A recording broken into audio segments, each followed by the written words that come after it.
घरीच मसाला तयार करून अशा पद्धतीने एकदम खुसखुशीत उडीद डाळीचे पापड आज आपण बनवणार आहोत। मसाला कसा तयार करायचा तेही आपण पाहणार आहोत। 1 किलो प्रमाणात पापड तयार करायचे असतील तर अचूक प्रमाण वापरून योग्य पद्धतीने मी आज तुम्हाला पापड मसाला कसा तयार करायचा ते सांगणार आहे आणि पापड बनवण्याची पूर्ण कृती सुद्धा स्टेप बाय स्टेप पाहणार आहोत। एक मोठी परात मी इथे घेतली, त्यात थोडासा एखाद चमचा तेल घालायचं आणि पूर्ण परातीला तेल लावून घ्यायचं। उडदाच्या डाळीचं पीठ खूप चिकट असतं, असं तेल लावून घेतल्यामुळे मग ते पीठ जरी हात घातलं तरी ते अजिबात पीठ मळल्यानंतर खूप जास्त पीठ परातीला चिकटणार नाही। इडली डोसा बॅटर किंवा इतर कोणतेही पदार्थ बनवण्यासाठी जी आपण पांढरी उडदाची डाळ वापरतो ती डाळ मी 1 किलो प्रमाणात घरी आणली।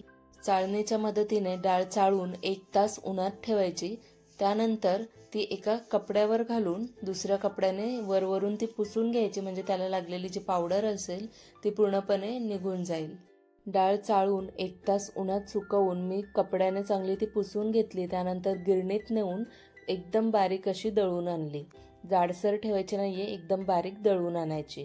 तेल लावलेल्या परातीमध्ये दळलेलं पीठ काढून घेतलं आणि त्यातले 5 चमचे पीठ मी प्लेटमध्ये बाजूला काढून ठेवलं। 1 किलो पापड लाटण्यासाठी तेवढं पीठ पुरेसं आहे। सगळ्यात अगोदर पापड मसाला तयार करून घेऊया। पापड मसाला तयार करण्यासाठी इथे मी साधारण 15 ग्रॅम काळी मिरी घेतलेली आहे 1 किलोसाठी। तर ही काळी मिरी ताटात घालून वरवंट्याच्या मदतीने मी अशी जास्त बारीकही नाही आणि जास्त जाडसरही नाही, मध्यम अशी कुटून घेणार आहे, वाटून घेणार आहे। तुम्ही खलबत्त्यामध्ये सुद्धा कुटू शकता किंवा पाट्यावर सुद्धा वाटू शकता। तर व्हिडिओ दिसत असेल एकदम असं मीडियम अशी मी वाटून घेतली। जास्त जाड ठेवली तर पापड लाटताना पापड फाटतील, काळी मिरी मध्ये मध्ये येईल आणि पापड फाटतील, आणि जास्त बारीक केली तर पापडचा रंग काळपट होईल। तर तुम्हाला दिसत असेल किती जाडसर मी अशी ठेवलेली आहे। तर आता ही वाटलेली काळी मिरी आपण या एका बाउलमध्ये काढून घेऊया। व्हिडिओत तुम्ही पाहिलं असेल ज्या चमच्याने मी काळी मिरी मोजून घेतली त्या मापाचा चमचा तुमच्या घरात पण असेल तर 4 चमचे काळी मिरी निघाली। त्यानंतर इथे मी हिंग घेतलेला आहे 15 ग्रॅम, त्याच चमच्याच्या मदतीने मोजून घेऊया। साधारण 4 चमचे हिंग सुद्धा इथे आलेला आहे। पापड खार घेतलेला आहे इथे मी 35 ग्रॅम। 50 ग्रॅम अजिबात घेऊ नका, बरेच जण 1 किलोसाठी 50 ग्रॅम पापड खार घालतात। जास्तीचं पापड खार घातल्यामुळे पापड खाल्ल्यानंतर ऍसिडिटी होते, त्यामुळे मी इथे फक्त 35 ग्रॅम पापड खार घातले, म्हणजे चमच्याच्या मापाने मोजून घेतलं तर 5 चमचे पापड खार। काळे मीठ मी इथे घेतलेलं आहे साधारण 15 ग्रॅम, चमच्याने मोजलं तर 3 चमचे काळे मीठ घातलेलं आहे। आणि त्यानंतर सफेद मीठ जे आहे म्हणजे आपलं साधं मीठ ते मी इथे 15 ग्रॅम घेतले, ते सुद्धा 3 चमचे घेतले। तर आता हे सगळे मसाले मिक्स करून घेऊया। आपला पापडचा मसाला झटपट तयार आहे। पापड खार घातल्यामुळे पापड छान फुलतात आणि त्यासोबतच पापड जास्त काळ टिकण्यास मदत होते। आता आपण पीठ मळून घेणार आहोत। ज्या परातीमध्ये आपण पीठ घातले त्यात तयार केलेला मसाला घालायचा, सोबतच थोडं तेल घेतलेलं आहे। पीठ मळताना लागलं तर खूप जास्त तेलाचा वापर करणार नाही आहोत। तर हाताच्या मदतीने हे सगळे मसाले पिठात मी चांगले मिक्स करून घेणार आहे। घरगुती पापड मसाला जो तयार केलाय तर तुम्ही 1 किलो प्रमाणात जर पापड बनवत असाल उडदाचे तर त्यात तुम्हाला घालायचे। इथे तुम्ही उडदाच्या पापडमध्ये अर्धा किलो उडदाची डाळ आणि अर्धा किलो मुगाची डाळ असंही मिक्स करू शकता, पण मी पूर्ण उडदाची डाळ घेतलेली आहे।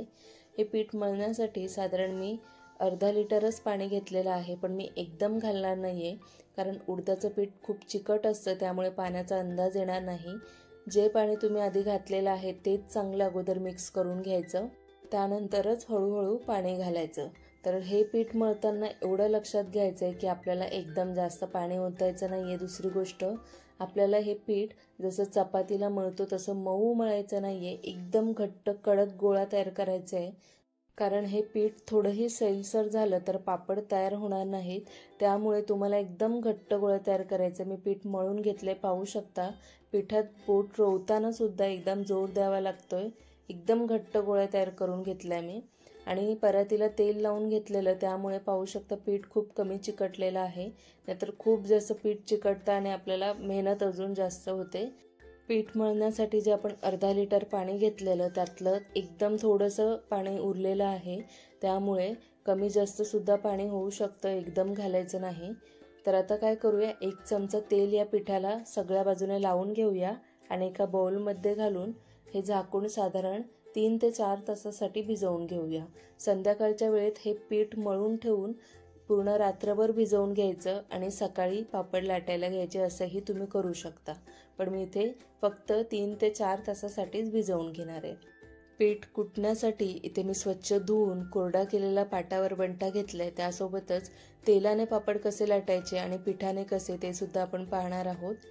तर पीठ इथे भिजलेलं आहे, साधारण 4 तास मी ठेवलेलं।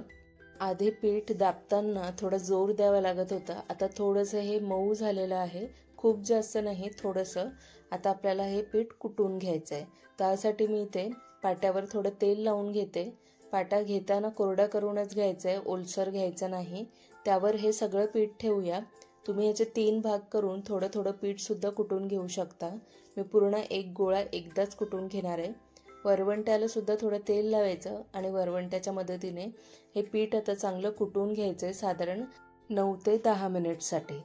जर हे पीठ पाट्याला चिटकत असेल किंवा मग वरवंट्याला चिटकत असेल तर अधूनमधून तुम्ही थोडंसं तेल पाट्याला आणि वरवंट्याला लावू शकता।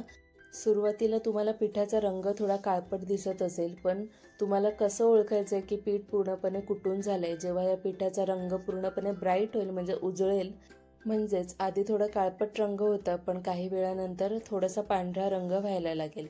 तर व्हिडिओ दिसत असेल तुम्हाला, रंग बदललेला आहे या पिठाचा, मस्त पांढरा रंग झालेला आहे आणि मऊ सुद्धा पीठ झालेलं आहे। साधारण मी हे 8 ते 9 मिनिटसाठी कुटून घेतलंय। आता आपण पुढची प्रोसेस पाहूया।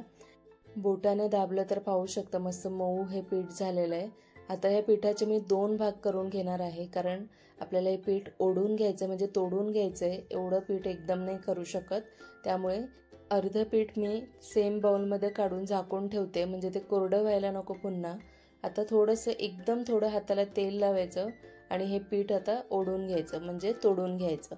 सुरुवातीला पीठ तोडत असताना पाहू शकता त्याचे असे तुकडे होतात मधून। 5 ते 6 मिनिट मी हे पीठ तोडून घेणार आहे। जेव्हा हे पूर्णपणे तयार होईल तेव्हा कसं ओळखायचं, तर तुम्ही पीठ पाहू शकता, पीठ ओढताना एक अशी मोठी तार निघते, पीठ मधून तुटत नाहीये, म्हणजे हे परफेक्ट असं आपलं आता हे तयार आहे। जितकं चांगलं तुम्ही हे पीठ ओढून घ्याल तितके पापड खुसखुशीत होतील आणि चविष्ट सुद्धा। पीठ तोडत असताना हाताला पीठ चिटकत असेल तर तुम्ही एकदम हलक्या तेलाचा वापर करू शकता, हाताला तेल लावून घ्यायचं। आता ह्याचा एक रोल तयार करून घ्यायचा। जितक्या कमी तेलाचा वापर करता येईल तितका कमी तेलाचा वापर करायचा। जर जास्त तेल आपण इथे वापरलं तर मग हे पापड काही दिवसांनी पटकन खराब होतात, म्हणजे त्याला तेलाचा कुबट असा वास येतो। त्यामुळे शक्यतो कमीत कमी तेलाचा वापर करायचा आहे, म्हणूनच मी पिठाने हे पापड लाटणार आहे। तर आता इथे असं एक मी रोल तयार करून घेतलं। आता सुरीला काय करायचं, थोडं तेल लावून घ्यायचं, जेणेकरून पीठ सुरीला चिटकू नये। आणि असे तुम्हाला तर किती मोठे पापड हवेत, लहान हवेत, मीडियम हवेत, त्यानुसार असे गोळे कापून घ्यायचे। धाग्याने सुद्धा तुम्ही कापू शकता।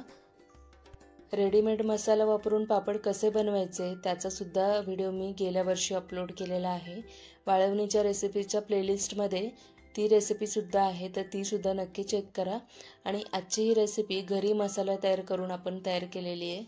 सगळे गोळे मी इथे कापून घेतलेले आहेत। आता हलकं मी वरून थोडंसं तेल लावलं, 1 छोटा चमचाभर, म्हणजे हे गोळे चिकटू नये, चिकटले तरी पटकन निघतील। आता एका बाउलमध्ये काढून झाकून ठेवायचे, म्हणजे याला हवा लागू नये। तुम्हाला जर वाटत असेल तर असे गोळे सुद्धा तुम्ही तयार करू शकता, पण गरज नाहीये, मी असेच ठेवणार आहे आणि असेच सुद्धा तुम्ही लाटू शकता। तर आता झाकण देऊया, जेणेकरून ते कोरडे होऊ नयेत। उरलेलं पीठ जे आहे ते सुद्धा मी अशाच पद्धतीने 2 भाग करून तोडून घेणार आहे। पापडाचं पीठ कुटून ते नंतर तोडून घेतलं की मग पापड खुसखुशीत होतात, एकदम ठिसूळ तयार होतात। व्हिडिओत दाखवल्याप्रमाणे उरलेल्या पिठाचे सुद्धा मी असे रोल तयार करून घेतले आणि सुरीच्या मदतीने जितके लहान मोठे पापड हवेत तसे मी कापून घेतले। मी थोडे मोठेच पापड तयार करणार आहे, त्यामुळे मी मोठे गोळे कापून घेतले। आता मी 1 छोटा चमचाभर तेल घालते आणि हे हलकं असं मिक्स करून घेते, म्हणजे हे एकमेकांना चिकटणार नाहीत। सगळे गोळे तयार झाल्यानंतर झाकायचे, 2-3 फक्त गोळे वर काढायचे। जसजसे लागतील तसतसे तुम्ही हे गोळे वर काढून मग लाटू शकता। एकदम सगळे उघडे ठेवू नका किंवा बाहेर काढून ठेवू नका, नाहीतर मग ते पिठाचे गोळे कोरडे होतात आणि लाटायला खूप जोर द्यावा लागतो, हात सुद्धा दुखतात। सगळ्यात अगोदर तेलाने पापड कसे लाटायचे ते दाखवते। तेल आपण असं थोडं थोडं लावूनच घेतलेलं आहे, पण जर गरज वाटतच असेल तर तुम्ही फक्त हलका 1 बोट तेल घ्या, त्यानंतर अजिबात तेल लावू नका आणि एकदम पातळ, जितकं शक्य होईल तितकं पातळ हे पापड लाटा. कारण पापड जितके पातळ लाटाल तेवढेच ते चविष्ट होतील आणि कडेने मधून सगळ्या बाजूने सारखा पातळ लाटला गेला पाहिजे, नाहीतर कडेने जाड मधून पातळ असा राहता कामा नये. तर पाहू शकता इथे तेलाने सुंदर असा पापड इथे लाटून झालेला आहे. हा थोडा छोटा आहे, पण मी यापेक्षा मोठे गोळे तयार केलेले आहेत, त्याचे मोठे पापड तयार होतील. त्यानंतर आपण जे पीठ बाजूला करून घेतलेलं त्याने सुद्धा एक पापड लाटून घेऊया. पीठ लावताना सुद्धा सुरुवातीला फक्त एकदा तुम्हाला पिठाची कोटिंग करून घ्यायची आहे, त्यानंतर जराही पीठ लावायचं नाही, कारण गरजच पडत नाही. पाहिजे तसा पापड लाटला जातो. जर तुम्ही जास्त प्रमाणात पिठाचा वापर केलात तर मग पापड पांढरा शुभ्र दिसतो, त्यासोबतच मग वर्षभर टिकायचे चान्सेस कमी राहतात आणि पापडाला पटकन जाळीसुद्धा धरते. त्यामुळे पीठ असो किंवा तेल खूप कमी प्रमाणात वापर करून तुम्हाला हे लाटायचे आहेत. तेल शक्यतो जमलं तर तुम्ही पिठानेच लाटा, म्हणजे हे खराब व्हायचे चान्सेस खूप कमी राहतील. पण कमी पिठाने लाटा. तेलाने लाटत असाल तरी ते सुद्धा तुम्ही कमी तेलामध्ये लाटा. तर आता एक एक करून असेच सगळे पापड मी लाटून घेतले आणि एका परातीमध्ये काढून घेतले. परातीमध्ये ठेवताना सुद्धा सरळ ठेवायचे, असे वर खाली वाकडे तिकडे ठेवायचे नाही, नाहीतर पापड सरळ सुकत नाहीत. काही पापड लाटून झाले की मग घरातच एक स्वच्छ सुती कपडा अंथरायचा आणि हवेवर हे पापड असे एकदम सरळ सुकायला घालायचे आणि हवेवरच वाळू द्यायचे. आणि पापड वाळायला घातल्यानंतर 15 ते 20 मिनिट नंतरच हे पहा असे हलके कोरडे दिसायला लागतात, हाताला लागतात की हे कोरडे झालेत. तर आपल्याला काय करायचं, ते एकावर एक असे ठेवायचे, म्हणजे हे पापड सरळ सुकतात, वाकडे तिकडे होत नाहीत.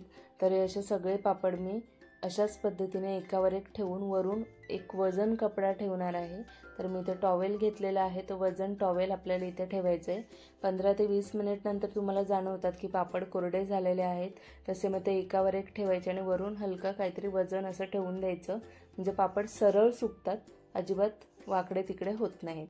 सगळे पापड मी असेच तयार केले आणि दुसऱ्या दिवशी 1 तासासाठी फक्त उन्हामध्ये पसरवून ठेवले आणि मस्त आपले हे पापड तयार आहेत. पाहू शकता छान कडक झालेले आहेत. आता हे हवाबंद डब्यामध्ये एका प्लास्टिकच्या पिशवीमध्ये भरून ठेवायचे, म्हणजे हे खराब होणार नाहीत. आता काही तळून पाहूया. तर तेल इथे मी चांगलं गरम करून घेतले. तेल कमी गरम असेल तर पापड खूप तेल पिणार, त्यामुळे तेल चांगलं कडकडीत गरम करून घ्यायचं आणि यात एक एक पापड घालायचं. पापड छान फुललेला आहे आणि मस्त खुसखुशीत तयार झालेले आहेत. घरीच मसाला तयार केलेला, त्यामुळे खूप चविष्ट सुद्धा झालेले आहेत. पीठ मळताना जेव्हा आपण पाणी घालतो तेवढंच पाणी, त्यानंतर जराही पिठाला किंवा ह्या पापडांना ओलसर हात लागता कामा नये, नाहीतर पापड लवकर खराब होऊ शकतात. जितकं शक्य होईल तितकं कोरड्या आणि स्वच्छ हाताने हे पापड तयार करायचे. तर छान असे खुसखुशीत हे पापड तयार झालेले आहेत. वर्षभरासाठी घरच्या घरी मार्केटसारखे हे पापड तुम्ही तयार करू शकता. स्वच्छतेने सुद्धा आणि चविष्ट सुद्धा होतात. आजची ही रेसिपी आवडली असेल तर सबस्क्राईब नक्की करा. अशाच वाळवणीच्या रेसिपीज मी चॅनलला अपलोड केलेल्या आहेत, त्यासुद्धा चेक करा. आणि रेसिपी आवडली असेल तर लाईक करायला विसरू नका आणि ही पापडची रेसिपी ट्राय करायला विसरू नका. भेटूया पुढच्या वेगळ्या रेसिपीसोबत. धन्यवाद.